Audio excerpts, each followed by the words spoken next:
اعوذ باللہ من الشیطان اللعین الرجیم بسم اللہ الرحمن الرحیم الحمد للہ رب العالمین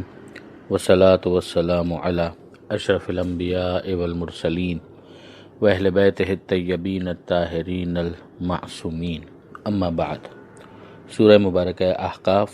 آیت نمبر 23 سے آیت نمبر 29، 23 سے 29 تک۔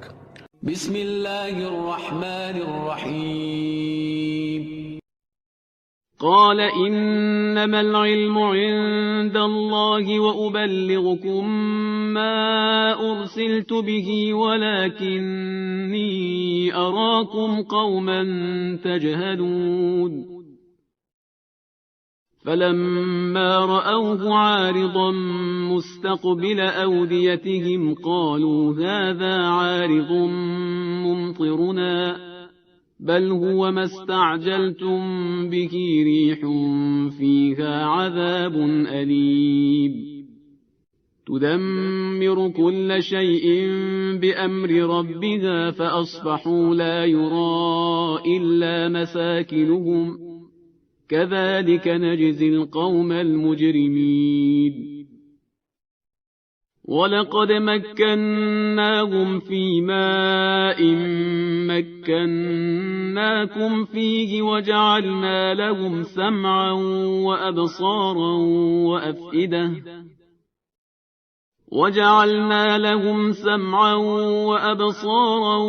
وَأَفْئِدَةً فَمَا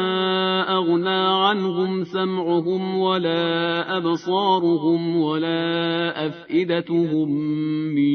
شَيْءٍ إِذْ كَانُوا يَجْحَدُونَ بِآيَاتِ اللَّهِ وَحَاقَ بِهِم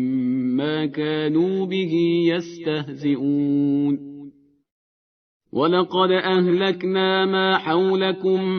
مِنَ الْقُرَى وَصَرَّفْنَا الْآيَاتِ لَعَلَّهُمْ يَرْجِعُونَ۔ فَلَوْلَا نَصَرَهُمُ الَّذِينَ اتَّخَذُوا مِن دُونِ اللَّهِ قُرْبَانًا آلِهَةً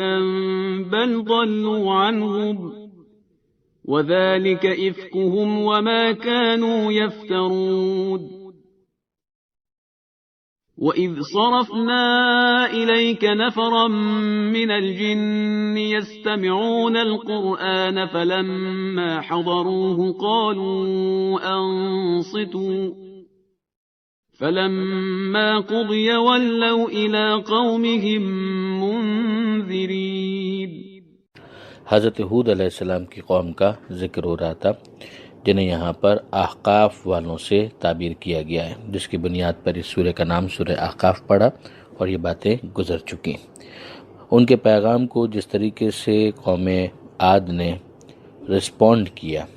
وہ بھی ظاہر ہے کہ ناپسندیدہ انداز تھا، اور انہوں نے یہاں تک کہہ دیا کہ تم یہ چاہتے ہو کہ ہمیں منحرف کرو ہمارے خداؤں کے طریقہ کار سے، یعنی جن کی ہم پرستش کر رہے ہیں اس پرستش سے ہم دستبردار ہو جائیں، اور ہمارے اوپر وہ عذاب لے آؤ اگر تم سچے ہو، یعنی جس عذاب کا تم ہم سے وعدہ کیا کرتے ہو وہ عذاب ہم پر نازل کروا دو اگر تم سچوں میں سے ہو۔ اب جناب ہود علیہ السلام کا جو جواب ہے وہ آگے بڑھتا ہے۔ قال انما العلم عند اللہ، انہوں نے فرمایا اس کا علم تو صرف اور صرف خدا کے پاس ہے، یہ میرا ڈپارٹمنٹ نہیں ہے، میرے پاس کوئی علم نہیں ہے کہ تم پر وہ عذاب اگر نازل ہونا ہوگا تو کب نازل ہوگا۔ وَأُبَلِّغُكُم مَّا أُرْسِلْتُ بِهِ، میں تو تمہیں تبلیغ کر رہا ہوں، میں تم تک پیغام پہنچا رہا ہوں، وہ پیغام کہ جو مجھے دیا گیا ہے، کہ جس کی پیغام رسانی پر مجھے مامور کیا گیا ہے، میں تو بس وہ پیغام تم تک پہنچا رہا ہوں۔ ہونا کیا چاہیے تھا اور ہو کیا رہا ہے؟ ہونا یہ چاہیے تھا کہ تم اس پیغام کو ریسیو کرتے، میری نبوت کے دعوے کو چیک کرتے، اسیس کرتے، میرے معجزات پر غور کرتے، اور پھر اس کے بعد اطمینان اور یقین حاصل ہونے کے بعد اس پیغام کی روشنی میں تم اپنی اصلاح کرتے۔ یہ تمہارا ایک پازیٹیو مثبت ری ایکشن ہوتا جو پسندیدہ ہوتا،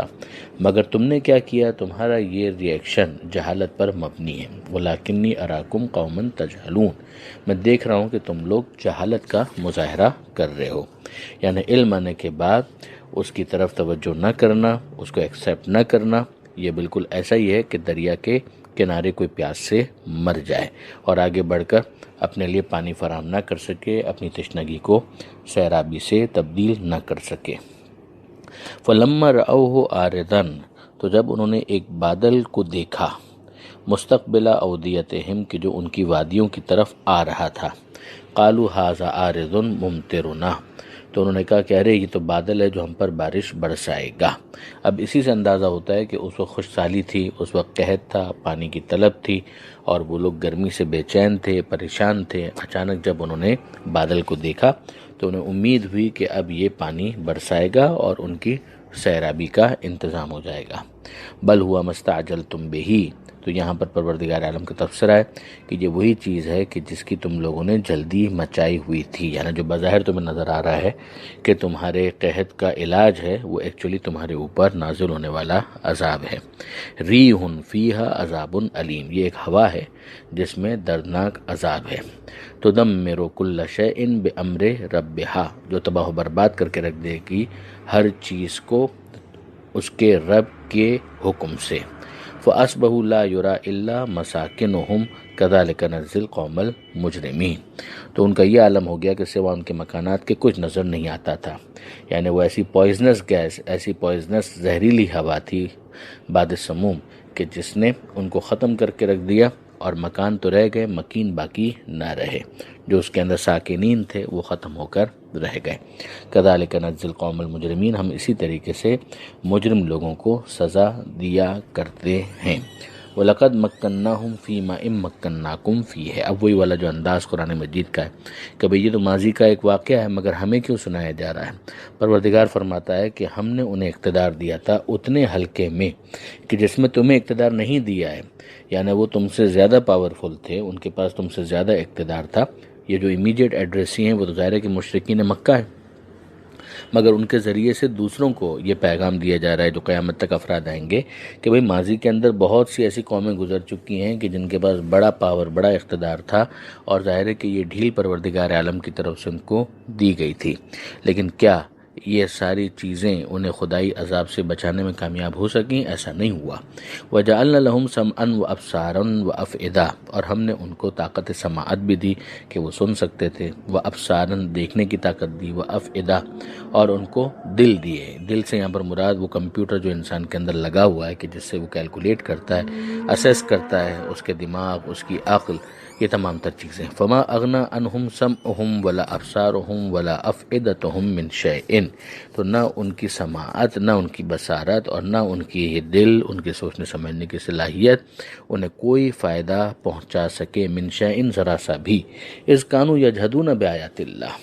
اس لیے کہ وہ اللہ کی نشانیوں کو جھٹلا رہے تھے۔ یعنی یا تو ان کے پاس یہ صلاحیت ہی نہ ہوتی، وہ پاگل ہوتے تو وہ معذور ہوتے، ان کے پاس ایکسکیوز ہوتا، لیکن جب یہ ساری چیزیں موجود تھیں تو ان تمام تر چیزوں سے باقی سارے کام کیے، مگر جو اللہ کی نشانیاں ہیں انہی کو سمجھنے کی کوشش نہیں کی، بلکہ ان کا انکار کر دیا۔ یجحدون بآیات اللہ، اس لیے کہ انہوں نے انکار کر دیا اللہ کی نشانیوں کا۔ وحاق بہم ما کانوا بہ یستہزئون، تو ان کو گرفتار کر لیا اسی بات نے، کہ انہی باتوں نے کہ جس کا وہ لوگ مذاق اڑایا کرتے تھے، یعنی جس کو وہ لوگ اگنور کر رہے تھے وہی ان کے لیے وبال جان بن گئے، اور اس کا انکار ان پر بھاری ٹھہرا۔ وَلَقَدْ أَهْلَكْنَا مَا حَوْلَكُمْ مِنَ الْقُرَىٰ، اور یقیناً ہم نے ہلاک کیا ہے ما حولکم، جو تمہارے گرد و پیش کی بستیاں ہیں ان کو بھی۔ وَصَرَّفْنَا الْآيَاتِ لَعَلَّهُمْ يَرْجِعُونَ، اور حق کی نشانیاں بار بار مختلف انداز سے پیش کی ہیں شاید یہ لوگ پلٹ آئیں، یعنی خدا کی طرف آئیں، خدا کے راستے کی طرف آئیں۔ اب یہ بات بھی واضح ہے کہ جو مشرکین مکہ ہے ان کی آبادی، اس کے ارد گرد کی بہت ساری آبادیاں جو ان کے دسترس میں تھی، جہاں پر ان کا آنا جانا ہوتا تھا، مثلا یمن ہے، جو اصحاب حجر ہیں، دوسرے مقامات، ان سے وہ واقف تھے، ان کے کھنڈرات کو وہ دیکھتے تھے کہ اچھا یہاں پر پچھلی قومیں آباد تھیں اور اب ان کا نام و نشان بھی نہیں ہے، اور فقط روئنز اور ریمینز باقی رہ گئے ہیں۔ اور پھر اس کے بعد مختلف قسم کی آیتیں اور نشانیاں، کبھی غریبی ہے، کبھی امیری ہے، کبھی صحت ہے، کبھی بیماری ہے، کبھی انسان موت کا سامنا کر رہا ہے، یہ تمام تر نشانیاں ہی تو ہیں۔ تو نشانیاں پروردگار عالم کی طرف سے بہت سی آئیں، آفاق میں بھی، انفس میں بھی، یعنی یونیورس میں بھی اور ان کے اپنے وجود کے اندر بھی۔ فلولا نصرهم الذين اتخذوا من دون الله قربانا آلهة، تو کیوں ان کی مدد نہیں کی انہوں نے کہ جن کو انہوں نے اللہ کو چھوڑ کر تقرب کے طور پر خدا بنا لیا تھا، یعنی یہ جو بت پرستی کر رہے تھے تو یہی کہہ رہے تھے نا کہ یہ بڑے خدا سے ہمیں قریب کر دیں گے، تو یہ جو ان کو خدا، چھوٹا خدا، درمیانہ خدا انہوں نے مانا ہوا تھا، یہ کیوں ان کے کسی کام نہ آ سکے۔ یعنی ان کی طرف سے تو کوئی کلیم بھی نہیں تھا، وہ بت تو بولتے بھی نہیں تھے، بل ضلوا عنہم، بلکہ وہ سب کے سب ان سے غائب ہو گئے، وذالک افکہم، یہ ان کا جھوٹ تھا، وما کانوا یفترون، اور یہ لوگ اپنے طور پر منگھڑت باتیں جو بنا رہے تھے وہ تھے۔ اب اس کے مقابلے میں پروردگار عالم نے جنوں کے ایک گروہ کا تذکرہ کیا۔ خود حضرت ختمی مرتبہ صلی اللہ علیہ وآلہ وسلم کا فرمان ہے کہ بعثت الی الثقلین، کہ میں ثقلین کی طرف مبعوث کیا گیا ہوں، یعنی انسانوں کی طرف بھی اور جنات کی طرف بھی۔ تو یہاں پر جنات کا ذکر آ رہا ہے اب کہ وہ اس صرفنا الیک نفرا من الجن، کہ ایمان لانے پر آتے ہیں تو پھر جن بھی ایمان لے آتے ہیں، اور انکار کرنے پر آتے ہیں تو انسان بھی انکار کر دیتے ہیں۔ وَإِذْ صَرَفْنَا إِلَيْكَ نَفَرًا مِنَ الْجِنِّ، اور جب ہم نے موڑا آپ کی طرف جنوں کے ایک گروہ کو۔ اس کے بارے میں ایون تفاسیر کے اندر کچھ ڈیٹیلز بھی آئی ہیں کہ یہ بعثت کا 10واں سال تھا جب ختمی مرتبہ صلی اللہ علیہ وآلہ وسلم طائف کی طرف جا رہے تھے، اور وہاں پر جا کر انہوں نے تبلیغ کی، لیکن وہاں کے لوگوں نے بھی پیغمبر اکرم صلی اللہ علیہ وآلہ وسلم کو اذیت پہنچائی۔ آن دا وے بیک پیغمبر اکرم ایک جگہ پر تھوڑی دیر کے لیے رکے، اور وہاں انہوں نے خداوند متعال سے مناجات کی، اور ایسے میں جب وہ قرآن پڑھ رہے تھے تو جنات کے ایک گروہ نے پیغمبر اکرم کی زبان سے قرآن مجید کی تلاوت سنی، اور وہ قرآن مجید کی تلاوت سن کر متاثر ہوئے اور اپنی قوم کی طرف پلٹے ہیں تو مبلغ بن کر پلٹے۔ وَإِذْ صَرَفْنَا إِلَيْكَ نَفَرًا مِنَ الْجِنِّ، اور جب ہم نے موڑا آپ کی جانب جنوں کے ایک گروہ کو، يَسْتَمِعُونَ الْقُرْآنَ، کہ جنہوں نے قرآن کی تلاوت سنی، قرآن کو بہت توجہ کے ساتھ سنا۔ فَلَمَّا حَضَرُوهُ قَالُوا أَنصِتُوا، تو جب وہ لوگ وہاں پر حاضر ہوئے، یعنی آپ کو تلاوت قرآن کرتے ہوئے انہوں نے سنا تو حاضر ہوئے، تو انہوں نے کہا قَالُوا أَنصِتُوا، کہ خاموش ہو جاؤ۔ فَلَمَّا قُضِيَ وَلَّوْا إِلَىٰ قَوْمِهِمْ مُنذِرِينَ، تو جب وہ معاملہ پورا ہوا تو وہ پلٹے اپنی قوم کی جانب اور انذار کرنے والے بن کر پلٹے، یعنی پیغمبر اکرم سے جو کچھ انہوں نے سنا تھا وہ پھر اپنی قوم والوں کو انہوں نے آگے تبلیغ کیا۔ اور پھر جو ان کے جملے ہیں وہ اگلے صفحے پر آ رہے ہیں کہ انہوں نے کس طرح سے اپنی قوم کو اس طرف راغب کرنے کی کوشش کی۔ یہ آیت نمبر 29 جس پر یہ صفحہ مکمل ہوا۔ پروردگار عالم سے دعا ہے قرآن پڑھنے، سمجھنے اور عمل کرنے کی توفیق عطا فرما، اور وارث قرآن امام زمانہ کے ظہور میں تعجیل فرما۔ وآخر دعوانا ان الحمد للہ رب العالمین، والسلام علیکم ورحمۃ اللہ وبرکاتہ۔